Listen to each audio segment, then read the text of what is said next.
O Senhor esteja convosco. Ele está no meio de nós. Proclamação do Evangelho de Jesus Cristo, segundo João. Glória a vós, Senhor. Naquele tempo disse Jesus: Eu sou o bom pastor. O bom pastor dá a vida por suas ovelhas. O mercenário que não é pastor e não é dono das ovelhas vê o lobo chegar, abandona as ovelhas e foge, e o lobo as ataca e dispersa.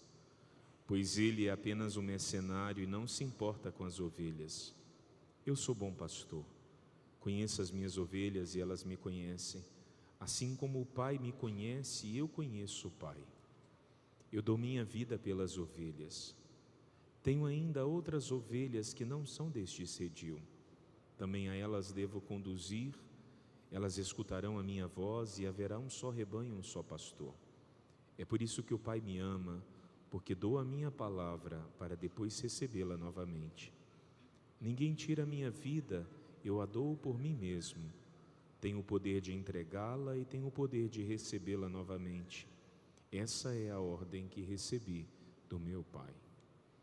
Palavra da salvação.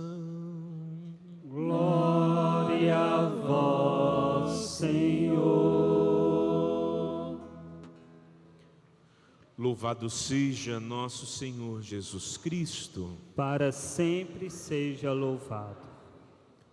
No tempo pascal, a igreja, ela faz memória de grandes momentos da vida de Jesus. Durante a semana, se você vai à missa todos os dias, nós vamos ver a repetição, sobretudo dos milagres que Jesus fez, porque é uma forma de manifestar quem Ele é, de dizer quem Ele é.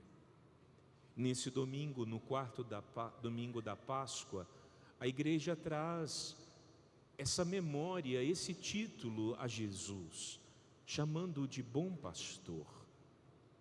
Tudo isso porque nos evangelhos Jesus dedica um tempo a pregar sobre o bom pastor, a usar da parábola do bom pastor para poder dizer dele mesmo, da sua missão, como sacerdote, como cura de almas que ele é, como aquele que veio para conduzir ao caminho.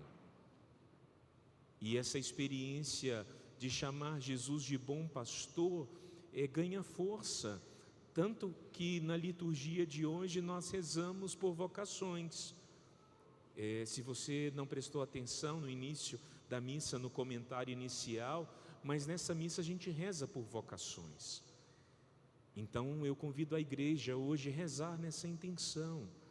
Por quê? Porque vocações sacerdotais são uma resposta de uma igreja orante, de uma comunidade que reza.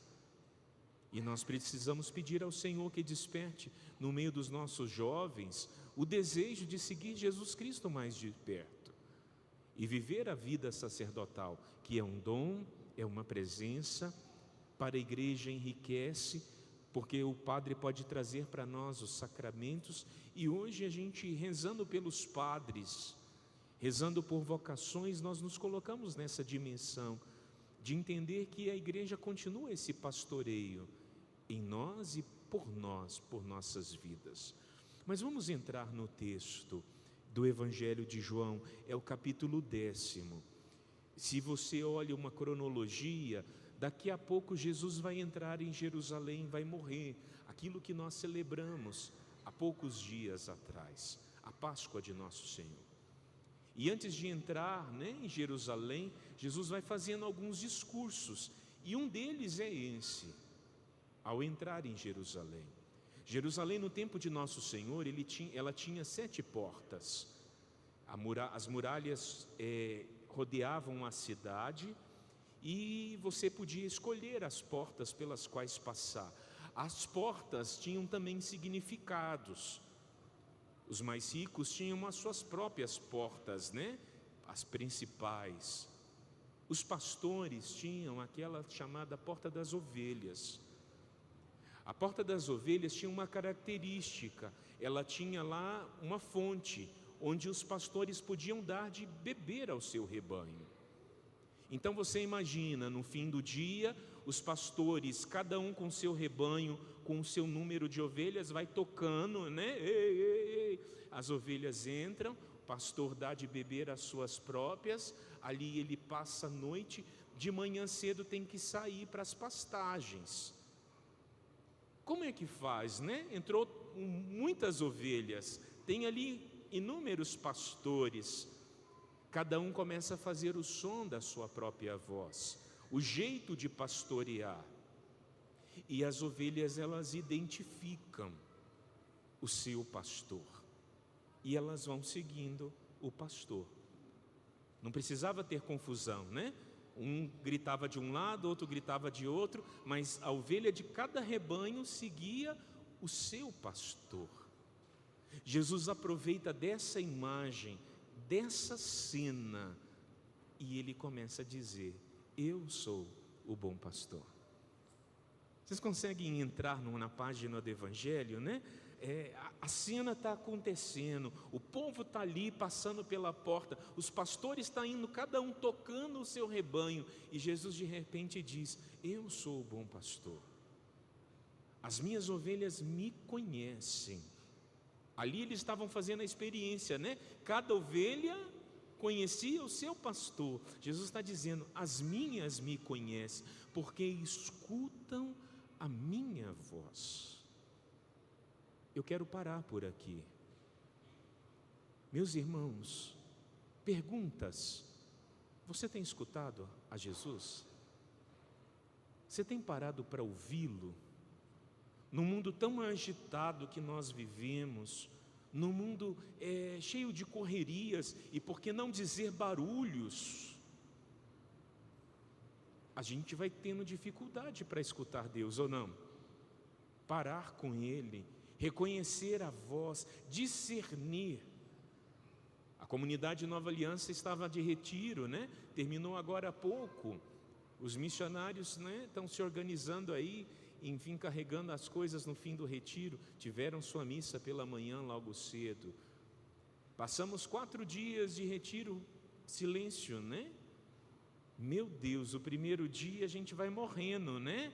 Não é porque não quer falar, mas é porque o barulho incomoda. Mas não é só o silêncio externo, a dificuldade de ficar sem falar, é a dificuldade de calar aqui dentro. Você já parou algum minuto, mas sua cabeça está conversando com você mesmo, não é? Não é assim que funciona, né? Sobretudo as mulheres, né? Porque os homens conseguem, né, de repente parar e não pensar em nada. O que está pensando? Nada. O homem consegue, né? Mas as mulheres não, elas ficam conversando. Conversam consigo mesmo, com a vida, com as coisas, né? Barulhos. Hoje tem um barulhinho que está ditando muito, né? Não só normativamente, mas nos escravizando, né? O tim-tim. Tem gente que não dá nem conta, né? Bota no vibrador, né? Aí está aqui na missa, está vibrando, né? Quem será que está falando alguma coisa? E a gente está ouvindo tantas vozes, né? Que na verdade não tem nada a ver conosco. Eu queria nos chamar a atenção hoje, pela liturgia. Quando eu digo chamar a atenção, é buscar o teu olhar de atenção. Não de chamar a atenção, de puxar a orelha, mas que você possa prestar atenção. Porque a gente precisa cultivar o dom da escuta ao pastor. Mas eu queria aproveitar esse discurso do bom pastor. Lembram quando o nosso Senhor, né, não está no texto de hoje, mas lembram quando o nosso Senhor conta a parábola? Em muitos momentos ele fala, né, do pastor. Lembra quando ele fala da parábola da ovelha perdida? Quem lembra? O pastor tinha 100 ovelhas e uma, pronto. Quem é você nessa história? Às vezes a gente fica insistindo, achando que nós somos a ovelha perdida. Acho que você não está tão perdido assim, você está na missa. Perdido é aquele que está lá na manguaça, né? Aquele que já não reconhece mais a Deus. Mas muitas vezes nós somos entre as 99 do rebanho, mas a gente não consegue se comportar como rebanho. Eu queria falar dessa experiência, porque onde está o pastor? Ele não está aqui, ele está atrás daquela que se perdeu. Mas nós temos os irmãos, que são rebanho junto conosco, que vão saber esperar o pastor junto conosco. Entendem? Viver no rebanho é uma graça também. Nem sempre a gente vai ter a atenção do pastor, porque Deus não fala conosco o tempo inteiro, não é verdade? Ele vai dando sinais, né? Ele pode dizer de muitos modos, mas a gente também vive momentos que Ele se silencia na nossa vida. Então nada de crise, né? Cadê Deus? Ele não se importa comigo. Aí você lembra, não, tem uma ovelha perdida, Ele está lá cuidando dela. Uma hora Ele volta. Tem hora que o pastor vai voltar, e Ele volta para poder ficar conosco. Mas, enfim, e daí a nossa ovelha está onde ela precisa de nós. Geralmente no domingo, após o almoço, eu gosto de colocar minha perna para o alto só um pouquinho, porque vai chegar, eu tenho que lembrar, né? Eu ainda tenho mais 2 missas, né? Então a gente tem que estar com a cara boa, coração bom, corpo bom também. Mas tem domingo que não dá, como esse, por exemplo, né? E aí a divina providência e as circunstâncias nos colocam em retiro. E aí tem aquele doente que faz parte do rebanho, que está lá no hospital, e aí a gente tem que ir, porque ele está lá esperando, né? Hoje eu vivi uma experiência tão bonita, né? Um dos nossos irmãos que os ministros levam comunhão, porque ele já não consegue vir à missa, hoje ele foi internado, né? E ele, Padre, eu estava à sua espera, perdoe os meus pecados, por favor. Ele tem uma consciência de que a vida vai chegando a hora, né? Perdoe os meus pecados, por favor. Eu, sim, calma. E aí, o senhor trouxe a unção? Eu trouxe. Aí ele já estendeu as mãos, né? Eu fiquei pensando, o desejo do sacramento. E a comunhão, Padre? Eu falei, está aqui. Porque ele já sabe o ritmo, né? A comunhão está aqui. E é tão bom a ele. Obrigado, Padre. Agora o senhor já pode ir. Aí eu posso mesmo, né? Mas a gente nunca vai ao hospital para visitar um só doente. Sempre aparece mais um. E aí a gente vai entendendo a missão. Por isso hoje eu queria pedir, lembrem de rezar por nós, padres. Por esse, pelos outros, aqueles que você conhece, aqueles que você não conhece. Lembre de rezar pelas vocações sacerdotais, os seminaristas que você conhece, os que estão espalhados aí pelo mundo. Eles precisam de oração. Nós precisamos da vossa oração para nos manter firmes no nosso ministério. Aproveitem e rezem pelo Padre Cássio, rezem por Dom Dilmo, por mais 2 sacerdotes. Agora há pouco já embarcaram, né? Essa altura já estão seguindo para Portugal. Amanhã cedo já estarão descendo em Marrocos, e em seguida o último voo para Guiné-Bissau. Não é fácil chegar lá em Guiné-Bissau, onde nós temos missão. É preciso muito amor para ir atrás da ovelha, né? O que eles estão indo lá fazer? Visitar 3 missionários que estão dando a vida por causa de nosso Senhor Jesus Cristo. É lógico que eles vão visitar a missão, o povo, mas a primeira visita, 3 missionários, porque eles estão levando de volta. São 4 missionários que lá moram, dando a vida por causa do reino de Deus. O pastor precisa ir ver a sua ovelha, saber como ela está, cuidar dela. E a gente vive esses instantes. Agora, pensando a sua própria vida, um dos lugares privilegiados para você escutar a voz do pastor é a direção espiritual. E aqui eu encerro essa homilia. Quando fazemos direção espiritual? Quando buscamos a confissão frequente, quando buscamos as oportunidades. Nessa casa, nessa igreja, existem os dias É só você procurar, né?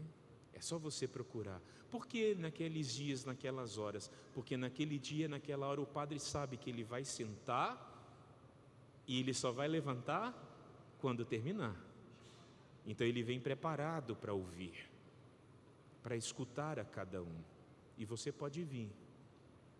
Esse é o seu espaço, esse é o seu lugar para poder estar diante de Deus, de Cristo Jesus, Cristo sacerdote, a te conduzir, a conduzir a sua alma para poder fazer a vontade de Deus.